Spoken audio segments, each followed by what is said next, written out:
Tipe orang yang harus Anda jauhi dalam pertemanan. Pertemanan adalah hal yang dibutuhkan semua orang di dunia dalam bersosialisasi. Namun, ada kalanya kamu harus memilih untuk berteman dengan siapa, agar kehidupanmu menjadi lebih baik dan tidak penuh drama. Tidak semua pertemanan memberikan efek positif dalam hidup kita. Sementara sebagian orang mendukung dan menyemangatimu, sebagian lainnya perlahan-lahan menggerogoti kepercayaan diri, kedamaian, dan tujuan hidupmu. Orang-orang toksik bisa muncul menyamar sebagai teman, kolega, bahkan keluarga. Itulah mengapa penting untuk mengenali racun yang samar dan melindungi batasanmu sendiri. Nah, berikut beberapa tipe orang yang harus kamu jauhi. 1. Pembohong yang konstan. Mereka yang sangat sering berbohong, bisa menjadi kebiasaan dia suka berbohong. Dari kebohongan kecil hingga kebohongan besar, pembohong konstan mendistorsi kebenaran untuk melayani agenda mereka sendiri. Seiring waktu, perilaku mereka dapat membuatmu meragukan ingatan dan nalurimu sendiri. Bahkan mungkin kamu menemukan dirimu sendiri sedang membersihkan kekacauan yang diciptakan oleh kebohongan mereka. Kepercayaan adalah landasan setiap hubungan yang sehat. Setelah hancur, kekuatan itu jarang kembali seperti semula. Jika seseorang mudah berbohong, mereka juga bisa berkhianat. Berhati-hatilah dengan orang yang mudah berbohong. Kelilingi dirimu dengan orang-orang yang menghargai kejujuran. Bukan mereka yang mempermainkan kebenaran demi keuntungan pribadi. 2. Tukang mengeluh. Orang yang memiliki hobi mengeluh selalu memiliki hal negatif untuk dikatakan. Entah itu tentang cuaca, bos mereka, hubungan mereka, ataupun pilihanmu.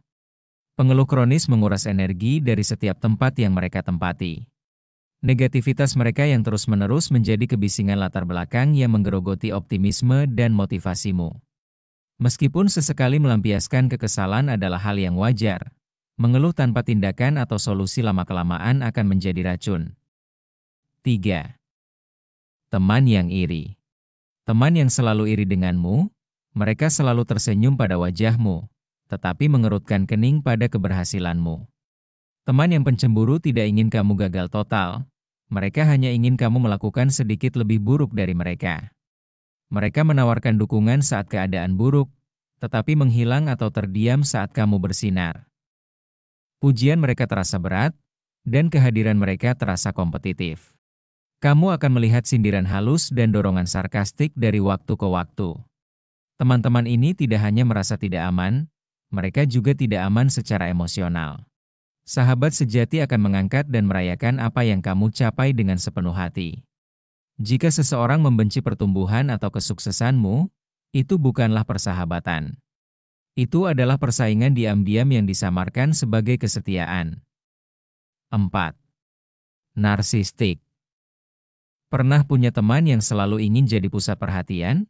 Saat kamu cerita, dia potong dan balik ngomongin dirinya. Saat kamu sedih, dia malah bilang masalahmu nggak seberapa dibanding dirinya. Inilah tanda teman yang narsistik. Dia butuh kamu untuk jadi pendengar, tapi tidak pernah benar-benar mendengarkan. Hubungan yang seharusnya dua arah jadi satu arah dan semua tentang dia. Lama-lama, kamu akan merasa kecil, dan tidak penting, dan lelah secara emosional. Ingat, kamu berhak punya teman yang melihat dan menghargaimu, bukan hanya menjadikanmu bayangan dalam cerita mereka sendiri. 5. Penyebar gosip. Seorang penyebar gosip selalu memiliki sebuah cerita untuk diceritakan, biasanya tentang kehidupan pribadi orang lain. Seorang penggosip menyamarkan percakapan mereka sebagai kekhawatiran atau humor, tetapi kata-kata mereka seringkali mengorbankan martabat orang lain. Perlu kamu ingat, jika seseorang bergosip kepadamu, kemungkinan besar mereka akan bergosip tentangmu juga. Bahkan rahasiamu bisa menjadi sebuah hiburan baginya.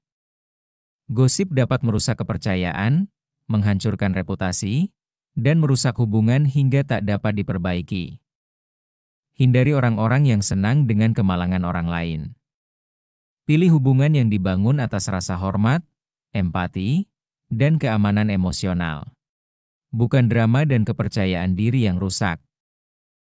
6. Penghancur mimpi. Seorang penghancur mimpi mereka tidak akan percaya pada visimu. Bukan karena visi itu cacat, tetapi karena mereka takut dengan apa yang dikatakannya tentang kurangnya ambisi mereka sendiri. Ketika kamu berbagi mimpi, mereka menanggapi dengan sarkasme, peringatan, atau komentar yang meremehkan. Mereka mungkin mengatakan bahwa mereka bersikap realistis, tetapi sebenarnya, mereka memproyeksikan ketakutan mereka ke jalanmu. Seiring waktu, kenegatifan ini dapat menanam benih keraguan di benakmu, menghentikanmu bahkan sebelum kamu memulainya. Lindungilah tujuanmu dari orang-orang yang tidak memiliki keberanian untuk mengejar tujuan mereka sendiri. 7. Tukang drama. Ada tipe teman yang selalu punya cerita heboh, bukan karena hidupnya memang seru, tapi karena mereka suka melebih-lebihkan segalanya. Salah paham sedikit jadi tragedi. Gagal rencana kecil jadi bencana besar. Dan ujung-ujungnya, kamu yang harus jadi tempat curhat sekaligus korban emosinya. Hati-hati, terlalu sering dekat dengan tukang drama bisa bikin energi kamu habis bukan karena hidupmu, tapi karena hidupnya yang selalu dibawa ribet. Pada akhirnya, hidup ini terlalu singkat untuk dihabiskan bersama orang-orang yang hanya membawa luka, drama, atau beban yang tak perlu. Berteman itu penting, tapi lebih penting lagi memilih teman yang sehat untuk jiwa kita. Bukan berarti kita membenci, tapi kita berhak menjaga diri dari hubungan yang melelahkan dan tidak tulus. Jadi, kalau kamu merasa ada yang gak beres dalam hubungan pertemananmu, mungkin ini saatnya untuk mundur pelan-pelan dan memberi ruang untuk dirimu bertumbuh. Karena kamu pantas dikelilingi oleh orang-orang yang mendukung, bukan menghancurkan. Terima kasih sudah menonton. Jangan lupa like, komen, dan subscribe untuk konten seputar kehidupan dan hubungan lainnya. Sampai jumpa di video berikutnya.